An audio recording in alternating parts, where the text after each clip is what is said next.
안녕하십니까. 오늘 함께 나눌 말씀 역대상 26장에서 29장 말씀. 핵심장은 29장이시죠? 네, 맞습니다. 맞습니다. 네. 오늘 김원웅 목사님께서 우리 역대상 26, 29장 말씀을 핵심장 29장을 통해서 귀한 시간을 갖도록 하겠습니다. 네, 준비해 주시죠. 네.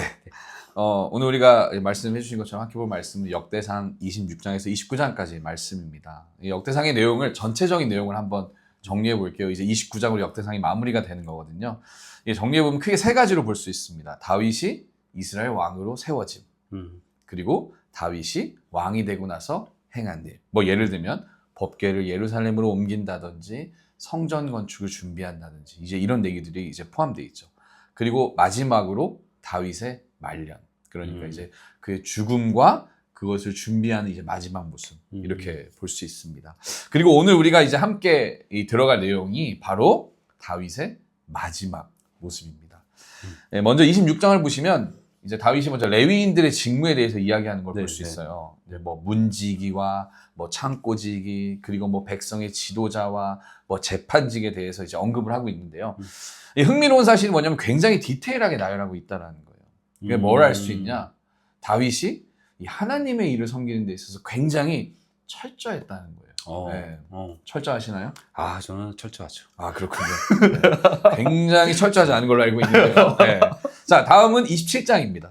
이 챕터는 군대 편성에 관한 이야기예요. 그래서 먼저 12개 군단으로 편성된 이스라엘의 군대를 볼 수 있고요. 그리고 이제 각 지파별로 이 지방 행정 조직을 강화하는 것도 우리가 볼 수 있습니다. 그리고 이제 마지막으로 왕의 재산을 관리할 이 공직자들 또한 이제 말하고 있죠. 그러니까 다윗은 이것을 통해서 이제 자신의 다음 왕이 될 아들 솔로몬에게 조금 더 잘 정돈된 이 정리된 나라를 물려주고 싶었던 것 같습니다. 28장은 이제 성전 건축에 관한 내용이에요. 이 28장부터 29장까지 얘기인데 이 28장부터는 다윗의 생애 중에서 마지막을 정리하는 이제 말년 부분을 가지고 있어요. 특별히 28장에는 이 다윗의 유언, 그리고 성전 건축을 위해 헌물하는 다윗의 모습, 그리고 이제 감사기도 이렇게 구성되어 있고 이제 연결돼서 볼 수 있는 29장은 다윗이 성전 건축을 위해서 백성들에게 협조를 부탁하는 거예요. 헌물을 부탁하고 예물을 드릴 것을 부탁하는 장면이 나옵니다. 그리고 이제 마지막으로 이스라엘의 정치적, 종교적 안정을 이룩했던 다윗의 죽음과 그리고 그 뒤를 이을 솔로몬의 등극이 이제 딱 나오면서 이 마무리가 되죠. 네. 다윗의 전반적인 걸 다 이게 다루고 있는 거죠. 그렇죠. 그렇습니다. 그렇습니다. 그리고 이제 역대하죠. 네. 거기서부터 이제 솔로몬의 이야기가 나오기 시작을 하는 거죠. 오늘 본문의 핵심장은 아까 말씀드린 것처럼 29장입니다. 그런데 우리가 28장하고 좀 같이 봐야 돼요. 이 두 개가 성전 건축에 대한 이야기를 하고 있기 때문에요. 이 다윗은 성전 건축에 대해서 이야기를 하기 전에 먼저 자신의 세운 행정관들, 그리고 군 지휘관들, 그리고 그 밖에 모든 인사들에게 전하는 얘기가 있는데 그게 뭐냐면 하나님의 말씀을 잘 지켜라 라는 것입니다. 그리고 자신의 아들 솔로몬에게도 똑같은 얘기를 해요. 하나님을 잘 섬겨라. 이 흥미로운 사실은 다윗이 성전 건축에 대해서 준비를 하고 있다는 거예요. 그런데 솔로몬과 그를 도운 지휘관들에게 성전 건축을 이제 나는 못하고 이제 솔로몬 우리 아들이 해야 하는데 그러니까 성전 건축을 할 때 이렇게 하고 저렇게 하고 이렇게 지어야 되고 이런 거 조심해야 되고 이렇게 해야 된다라고 말하기 전에 제일 중요한 하나님의 말씀을 잘 지켜라 라는 걸 강조하고 있다는 거예요. 사실 성전 건축은 다윗이 너무나 원했던 거예요. 그렇죠. 근데 우리가 잘 알고 있지만 하나님께서 넌 안 된다라고 하셨어요. 맞습니다. 되게 실망감이 크잖아요. 그런데 그 실망감을 갖고 있음에도 불구하고 다윗은 지휘관들과 솔로몬에게 하나님 말씀을 잘 지켜라 라고 이야기를 하고 있다는 거예요. 근데 이것은요, 이 다윗의 경험에서 나오는 거예요. 일전에 다윗은 성전을 건축하기 전에 먼저 언약궤를 옮겨요. 그런데 하나님의 말씀대로 하지 않다가 웃사가 죽는 것을 경험합니다. 그리고 다윗은 이제 다시 하나님의 말씀대로 그 말씀을 제대로 따라서 언약궤를 예루살렘으로 옮기죠. 그러니까 다윗은 알고 있는 거예요.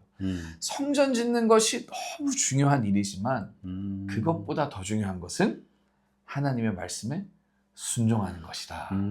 네. 경험에서 우러난. 그렇죠. 그렇죠. 경험에서 우러난. 그러니까 제가 경험에서 우러난 이야기를 할 때 전도사님이 잘 들어주세요. 알겠습니다. 마음 깊게 항상. 네. 자, 어쨌든 이제 네. 다윗이 이제 이스라엘 관료들에게 협조를 부탁합니다. 그리고 이제 솔로몬에게 사명감을 딱 상기시켜줘요. 그리고 이제 그 시선을 백성들에게 가져와요. 이스라엘 백성들을 모아놓고 이스라엘 백성들에게 이야기를 합니다. 뭐냐면 이제 너희들도 하나님의 말씀 잘 지켜라. 그리고 너희들 성전 건축에 참여해라 라는 거예요. 그러니까 백성들이 하나님의 성전 건축을 위해서 예물로 함께 하자고 얘기하면서 성전 건축도 함께 하자라는 것입니다. 그러니까 그냥 이스라엘 관료들이 짓는 것을, 솔로몬이 그것을 하는 것을 그냥 보는 것이 아니라 함께 하자라는 거예요. 이 다윗은 이 성전 건축을 위해서 백성들에게 함께 하자는 것을 당부하고 그 네. 방법으로 예물을 드리자라고 얘기를 합니다. 그리고 이스라엘 백성들은 다윗의 부탁대로 자신들의 재물을 하나님 앞에 바치죠. 그리고 이제 그것을 보고 이제 다윗은 너무 기쁜 거예요. 아, 이제 다 된 거죠. 아, 이제 성전 건축도 잘할 수 있겠다. 모두가 함께하는 성전 건축, 정말 하나님이 원하시는 성전 건축이 되겠구나 하면서 감사 기도를 드립니다. 네.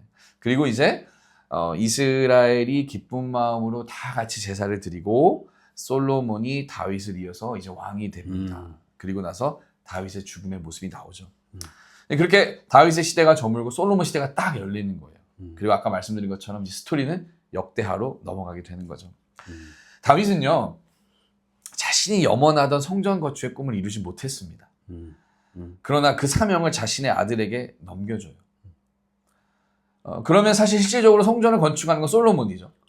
그러나 실제로는 다윗은 솔로몬에게 그 사명감을 넘겨준 것이 아니라 이스라엘 전체에게 성전 건축을 할 것을 얘기했다라는 거예요. 그러면 결국 뭐냐면 사명감을 솔로몬 왕에게만, 어떤 한 사람의 개인에게만, 너가 리더기 때문에 너가 이 사명감을 가지고 너가 해야 된다가 아니라 이스라엘 백성 전체들에게, 모든 자들에게 그 사명감을 심어주면서 하나님의 성전을 짓는 것은 우리들의 일이다라는 것을 이야기하는 거예요. 공동체성을 좀 그렇죠. 나타나겠네요. 그렇죠.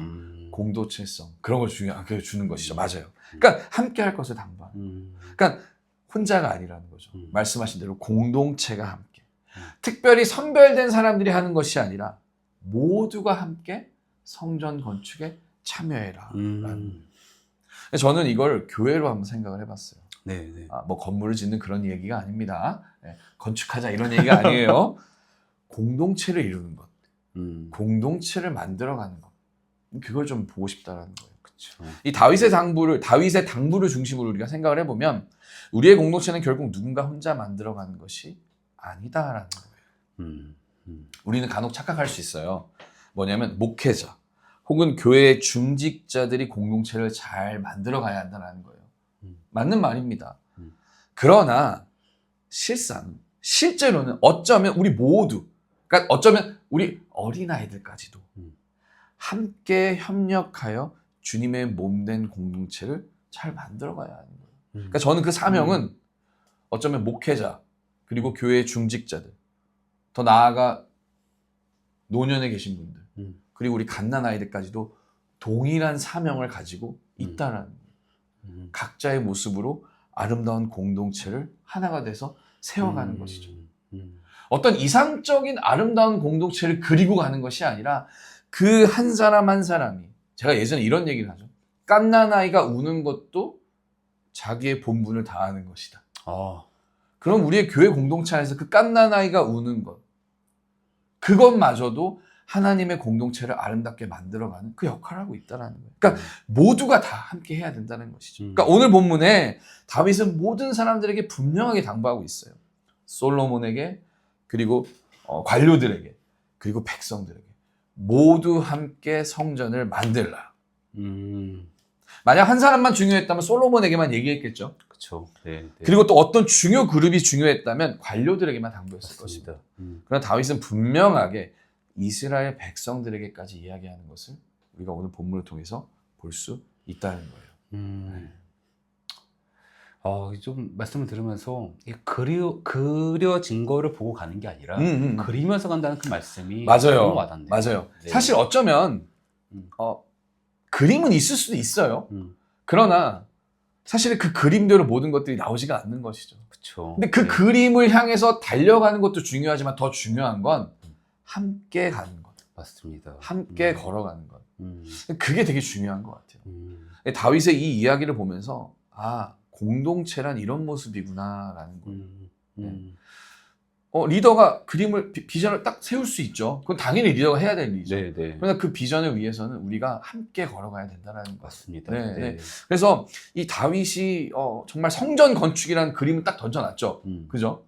그러나 중요한 건 그 그림을 위해서 솔로몬에게만 얘기한 게 아니라 이스라엘 백성들에게까지 얘기해서 함께 만들어 가자라는 거예요. 물론 건물을 짓는 것, 성전을 실제로 건축하는 것은 그 노동자들이 했겠죠. 그 할 줄 아는 사람들이 했겠죠. 그러나 그걸 누군가의 일로 치부하지는 않았을 거라는 거예요. 왜? 내가 함께 예물을 드렸고, 내가 함께 예배를 드렸고, 내가 함께 하고 있기 때문에 관심과 사랑과 그렇게 함께 가는 거예요. 그러니까 저는 공동체가 하나가 된다는 건 결국 각자의 자리에서 각자가 할 수 있는 것들을 함께 하면서 그 아름다운 모습으로 만들어 가는 거죠. 네. 말씀드리면서 이런 생각도 좀 드네요. 예수 그리스도가 이제 공생의 기간 동안에 하나의 그림을 보고 오셨긴 했지만 많은 사람들과 함께 그려나가지 않으셨습니까? 그래요. 그런 생각도 하면서 우리가 우리에게 하나의 모델로서 좀 공동체성이 제시된 거 아닐까? 그렇죠. 그리스도의 맞아요. 그 모습도 맞습니다. 다윗의 모습을 통해서도 좀 알 수가 맞습니다. 있네요. 맞습니다. 네. 그래서 저는 오늘 여기서 우리가 얻은 이 힌트를 가지고 우리가 공동체를 함께 잘 세워 나가야 되겠구나라는 생각을 한번 해봤습니다. 어린아이에서부터 노년에 이르기까지 우리 모두 하나 되어서 주님의 몸된 공동체를 잘 세워야 하는 것이죠. 그리스도께서 우리에게 주신 이 교회는 누구 한 사람의 교회가 아닙니다.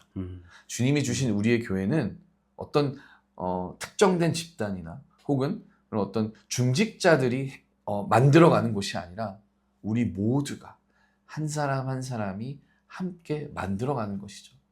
건물을 생각하면 안 됩니다. 우리의 모임, 우리의 어떤 그런 모습들, 그 모든 것들이 교회잖아요. 그죠? 교회는 그냥 단순히 어떤 건물 안에 모여서 있는 모임이 아니라 우리 모두예요. 그러니까 누구 하나도 빠질 수가 없는 겁니다. 아까 말씀드린 어린 갓난아이마저도 공동체와 함께하는 그 어린아이라는 것입니다. 그렇기 때문에 여러분이 속한 공동체에서 우리 디딤돌 교회 공동체에서 또 멜번 한인 장로교회에서 우리 모두 각자의 자리에서 서로 함께 협력하여 주님의 몸된 교회를 아름답게 세워나갈 수 있기를 축복합니다. 아멘. 네. 감사합니다. 네. 제가 그럼 기도하고 말씀 네. 드릴까요? 네. 하나님 감사합니다. 오늘 이렇게 주신 말씀으로 우리 함께 공동체성을 기억하면서 우리 함께 말씀을 나눕니다. 아멘. 다윗이 자신이 하고 싶었던 그 욕망을 내려놓고 자신이 하고자 했던 것을 솔로몬과 이스라엘 공동체에게 전했던 것처럼 우리 또한 한 사람의 어떠한 생각과 마음으로 교회를 이끌어 나가는 것이 아니라 모든 지체들, 공동체 구성원들이 하나님을 따라서 함께 걷고 있음을 기억하는 가운데 주님의 은혜를 풍성하게 누릴 수 있도록 우리 교회, 이 땅의 모든 교회들의 발걸음을 주님 선하게 이끌어 주시옵소서. 아멘. 언제나 기억하길 원합니다. 우리가 함께하고 있음을 기억하길 원하며 우리가 하나님 안에서, 주님 안에서 하나의 공동체라는 것을 언제나 마음에 새기도록 도와주시옵소서. 아멘. 감사합니다. 이 모든 것을 주신 우리 주 예수 그리스도의 이름으로 기도드렸습니다. 아멘. 아멘.